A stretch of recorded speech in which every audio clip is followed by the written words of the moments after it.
भगवान विष्णु के इस कल्प में 10 अवतार होने हैं, जिनमें से 9 हो चुके हैं। इन सभी 9 अवतारों में जो सबसे ज्यादा लोकप्रिय और पूजनीय अवतार है वे है त्रेता युग में जन्मे श्री राम व द्वापार युग में जन्मे श्री कृष्ण। हम सभी ने दोनों की जीवन गाथाओं को पढ़ा होगा, सुना होगा और सीरियल, मूवी इत्यादि के माध्यम से देखा भी होगा, किंतु क्या आपने कभी इन दोनों के बीच तुलना की है? एक ही भगवान के दो रूपों के बीच में तुलना करने मात्र से ही हम भयभीत हो जाते हैं। लेकिन जरा उन श्री हरि के बारे में भी तो सोचिए, जिन्होंने हमें अलग अलग शिक्षा देने के लिए ही ये दोनों पूर्ण अवतार लिए थे, जिन्होंने अपना संपूर्ण मानव जीवन जिया था और 16 संस्कारों का निर्वहन किया था। श्री राम व श्री कृष्ण में तुलना करना इसलिए आवश्यक है क्योंकि दोनों एक दूसरे से बिल्कुल भिन्न चरित्र, व्यक्तित्व, मूल्यों वाले थे, लेकिन थे दोनों ही आवश्यक। दोनों इसलिए भी आवश्यक थे क्योंकि एक ने त्रेता युग में होते हुए भी दिखला दिया था कि सतयुग की शुरुआत कितनी मनोहर रही होगी, जबकि दूसरे ने द्वापार युग में होते हुए भी दिखला दिया था कि कलयुग का अंत किन भीषण घटनाओं के कारण होगा।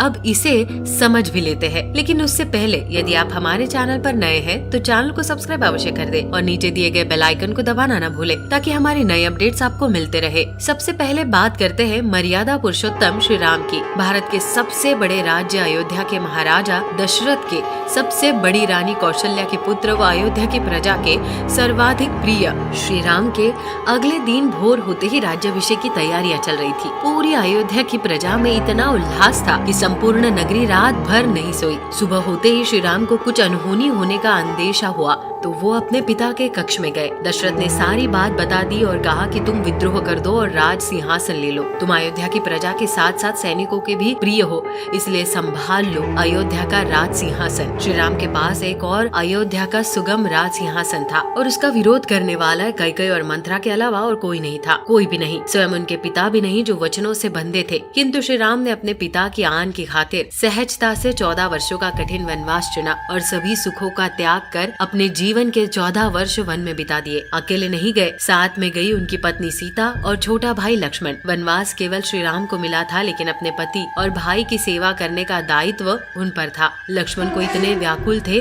कि अपनी पत्नी उर्मिला तक को साथ लेकर नहीं गए और उनसे कह गए कि तुम साथ में होगी तो मैं भैया भाभी की सही तरह से सेवा नहीं कर पाऊंगा। सतयुग के शुरुआत की इससे मनोहर परिकल्पना क्या ही होगी। दूसरी ओर बात करते हैं द्रौपदी चीरहरण की। ये कोई सामान्य घटना नहीं थी जिसमें सभी के समान एक स्त्री के वस्त्र उतारे जा रहे थे। द्रौपदी सनातन धर्म की 5 सर्वश्रेष्ठ कन्याओं में से एक थी। पांचाल नरेश की पुत्री थी, हस्तिनापुर राज्य की पुत्र वधू थी और देव पुत्र पांडवों की पत्नी भी थी। वो सभा भारत के सबसे बड़े और शक्तिशाली राज्य हस्तिनापुर की राज्य सभा थी, जिसमें हस्तिनापुर के महाराज धृतराष्ट्र थे। भारत के सबसे शक्तिशाली योद्धा गंगा पुत्र व भगवान परशुराम के शिष्य भीष्म पितामह थे। भगवान परशुराम के ही दूसरे शिष्य गुरु द्रोणाचार्य थे और भी अन्य महान व शक्तिशाली पुरुष वहाँ उपस्थित थे। उन सभी के सामने उसी राज्य की पुत्र वधू, जो कि उसी परिवार का सम्मान था, उसे भरी सभा में सभी के सामने वस्त्रहीन करने की चेष्टा की जा रही थी। बात यही समाप्त नहीं होती। ये कलंकित कार्य किया किसके द्वारा जा रहा था? ये कलंकित कार्य एक पोते का अपने दादा के सामने,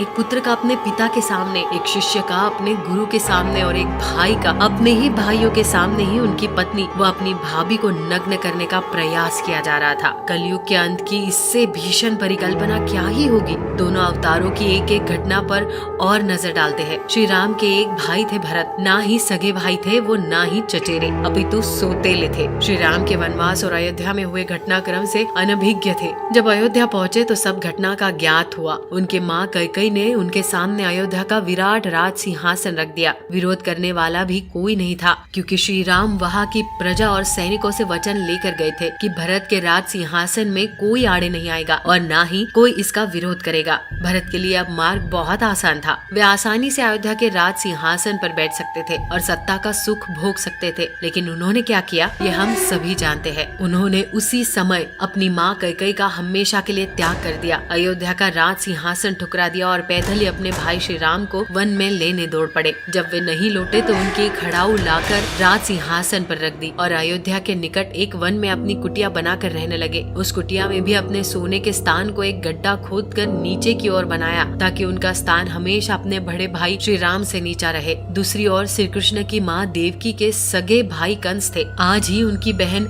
देवकी का वासुदेव जी के साथ विवाह हुआ था और कंस अपने रथ पर उन्हें ससुराल छोड़ने जा रहा था, लेकिन एक आकाशवाणी ने भाई को ही अपनी बहन का कट्टर शत्रु बना दिया। वो अपनी ही सगी बहन के लिए इतना अत्याचारी बन गया कि उसे उसके पति के साथ कारावास में डलवा दिया। इतना ही नहीं, जब भी देवकी की कोई संतान पैदा होती तो वही कंस उस नवजात के आंखें खोलने से पहले ही उसे एक पत्थर पर पटक कर मार देता। इससे ज्यादा अत्याचार की पराकाष्ठा और क्या ही होगी। एक और कर्तव्य के लिए सब कुछ त्यागने के बाद भी आज हम श्री राम का चित्रण धनुष बाण के साथ करते हैं, क्योंकि उनका संदेश था कि अच्छाई को बनाए रखना है तो तुम्हें लड़ते रहना ही होगा। तो दूसरी ओर महाभारत जैसे भीषण युद्ध के रचयिता श्री कृष्ण का चित्रण हम मुरली मनोहर बांसुरी के साथ करते हैं, क्योंकि उनका संदेश था कि बुराई को पराजित करने के लिए प्रेम को अपनाना ही होगा। इसलिए हमने पहले ही कहा कि दोनों है एक दूसरे से भिन्न भिन्न, लेकिन है दोनों ही आवश्यक। तो दर्शकों, कैसे लगी आपको ये पूरी कथा, हमें कमेंट कर जरूर बताइए। साथ ही यदि आपको ये वीडियो पसंद आई हो तो वीडियो को लाइक कर चैनल को सब्सक्राइब जरूर कर दे। वीडियो में अंत तक बने रहने के लिए आपका धन्यवाद।